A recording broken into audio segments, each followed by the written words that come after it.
नमस्ते दोस्तों, मैं हूं नंदिनी वाणी। आपका स्वागत करती हूं हमारे इस चैनल पर, जहां हम आपको वास्तुशास्त्र और इंटीरियर डिज़ाइन के बारे में जानकारी देते हैं। दोस्तों, भारत की आध्यात्मिक और सांस्कृतिक परंपराओं में पीपल के पेड़ को अत्यंत पवित्र और महत्वपूर्ण माना गया है। इसे अश्वत्थ वृक्ष के नाम से भी जाना जाता है, लेकिन जब ये घर के अंदर उग जाता है तो समस्याएं पैदा कर सकता है। लेकिन पीपल का पेड़ इतना पवित्र माना जाता है कि इसे यूं ही उखाड़ कर नहीं फेंका जा सकता। तो चलिए जानते हैं कि इसे कैसे हटा सकते हैं और साथ में इस पेड़ का महत्व भी समझेंगे। पीपल का पेड़ हिंदू धर्म में एक विशेष आध्यात्मिक महत्व रखता है। तभी आपने इसे लगभग हर मंदिर या आध्यात्मिक स्थान पर देखा होगा। पीपल के पेड़ को धार्मिक ग्रंथों और पुराणों में भी महत्वपूर्ण स्थान दिया गया है। भगवत गीता में भगवान श्री कृष्ण ने स्वयं को वृक्षों में पीपल के समान बताया है। अगर धार्मिक मान्यताओं में देखें तो पीपल के वृक्ष को भगवान विष्णु, ब्रह्मा और शिव का निवास स्थान भी माना जाता है। ऐसे मान्यता है कि इसकी जड़ों में ब्रह्मा, तने में विष्णु और शाखाओं में शिव का वास होता है। इसे पूजने से व्यक्ति को त्रिदेवों की कृपा प्राप्त होती है। हिंदू धर्म में पीपल के पेड़ को मोक्ष का वृक्ष माना गया है। पीपल के पेड़ के नीचे भगवान गौतम बुद्ध को ज्ञान की प्राप्ति हुई थी, इसलिए इसे बोधि वृक्ष कहा जाता है। बौद्ध धर्म में पीपल को जागरूकता और आत्मज्ञान का प्रतीक माना गया है। पीपल का पेड़ जन्म और पुनर्जन्म के चक्र का प्रतीक है। इसे पूजने से जन्म मरण के चक्र से मुक्ति प्राप्त होती है। पीपल का पेड़ 24 घंटे ऑक्सीजन देता है, इसलिए इसे जीवन का रक्षक भी कहा जाता है। इसे छूने या इसके समीप ध्यान लगाने से सकारात्मक ऊर्जा और सुकून मिलता है। पीपल की पूजा ज्येष्ठ मास में विशेष रूप से की जाती है। महिलाओं द्वारा संतान प्राप्ति और परिवार की खुशहाली के लिए पीपल की परिक्रमा करना शुभ माना जाता है।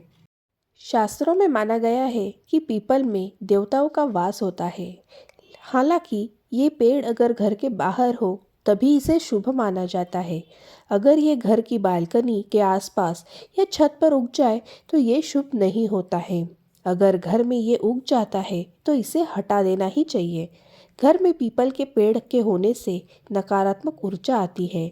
जिस घर में ये होता है वहाँ के लोगों की जिंदगी में निरस्ता आ जाती है। साथ ही उस घर के सभी सदस्य ठीक से अपना काम नहीं कर पाते हैं और उन्हें जिंदगी के किसी भी पहलू में सफलता नहीं मिलती। इस बात का ध्यान रखें कि पीपल का पेड़ को ऐसे ही उखाड़ देना नहीं चाहिए। इससे दोष लगते हैं। इसे हटाने के सही नियमों को समझ लेते हैं। वास्तुशास्त्र में घर के भीतर पीपल के पेड़ को अशुभ माना गया है, क्योंकि इसका तना और जड़ें बहुत मजबूत होती है, जो घर की नींव को नुकसान पहुंचा सकती है। पीपल का पेड़ तेजी से बढ़ता है और इसकी शाखाएं फैल जाती है। इससे घर में पर्याप्त सूर्य प्रकाश और वायु प्रवाह बाधित हो सकता है, जो वास्तु दोष उत्पन्न करता है। इसके अलावा पीपल का पेड़ कई तरह की ऊर्जाओं को आकर्षित करता है, जिससे परिवार को हानि पहुंच सकती है। इसलिए अगर घर में पीपल का पेड़ उग आए हैं तो उसे हटा देना ही ज़रूरी है। लेकिन ये एक पवित्र पेड़ है, तो आप इसे यूं ही नहीं हटा सकते। पीपल के पेड़ को हटाने से पहले उसकी पूजा करें और भगवान से क्षमा प्रार्थना करें। इससे धार्मिक दृष्टि से पेड़ को हटाने की प्रक्रिया को शुभ माना जाता है। पीपल के पेड़ को काटने के लिए रविवार का दिन ही चुनना चाहिए। वहीं अगर इसे दीवार या छत से हटाना है तो उसे सीधा जड़ सहित ही उखाड़ें। इसके बाद इसे बाहर कहीं फिर से लगा दें। यदि संभव हो तो पीपल के पेड़ को किसी अन्य पवित्र स्थान जैसे मंदिर या बगीचे में लगा दें। इससे पेड़ की धार्मिक महत्ता बनी रहती है। उम्मीद है दोस्तों, आपको पीपल के पेड़ का महत्व से जुड़ी जानकारी पसंद आई होगी। और अगर घर में पीपल का पेड़ उग आया है तो कौन सी गलती नहीं करनी चाहिए ये समझ आ गया होगा। अगर वीडियो अच्छा लगा हो तो लाइक करें, शेयर करें और चैनल को सब्सक्राइब करना ना भूलें। मिलते हैं अगले वीडियो में एक नए टॉपिक के साथ। नमस्ते।